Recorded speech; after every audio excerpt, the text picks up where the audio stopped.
হ্যাঁ, হুম। এই যে তোমার চকলেটের গিফটটা যে দিয়েছি। হ্যাঁ, দিলে তো তখন। হ্যাঁ, আবার ফোন কেন? তা এটা তো নিলে ঠিক আছে। চকলেট দে, তাই চকলেট। হ্যাঁ, তো এর পরিবর্তে হুম। আমার কি আছে? তোমার কি আছে মানে? মানে আজকে চকলেটটা তো আমি দিলাম, বাকি হুম। ডেগুলো তোমার।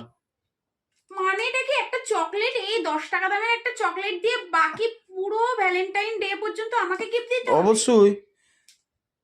আগে জানলে আমি নিতাম না চকলেটটা। তোমরাই বলো বন্ধুরা, ও ভিডিওটা অন করেছে তখন আমাকে চকলেট দিল, আমি ওটা ঠকালো, সেটা তো গেলই। তারপরে আবার এই চকলেটটা দিয়ে বলছে পুরো ভ্যালেন্টাইন ডেতে নাকি আমার ওকে গিফট দিতে হবে বাকি ডেগুলোতে। তোমরা বলো আমার কি করা উচিত?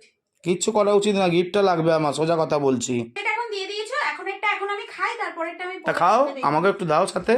এটা থেকে তোমাকেও দেবো? তো অবশ্যই। ঠিক আছে, এটা থেকে পরেরটা পরে ভেবে দেখবো, বন্ধুরা জানাক কি দেওয়া উচিত। তো নাও, চকলেট ডেতে চকলেটটা তো আগে খাই। আমার আবার খাইয়েও দিতে হবে? একদম। বাবা, নাও।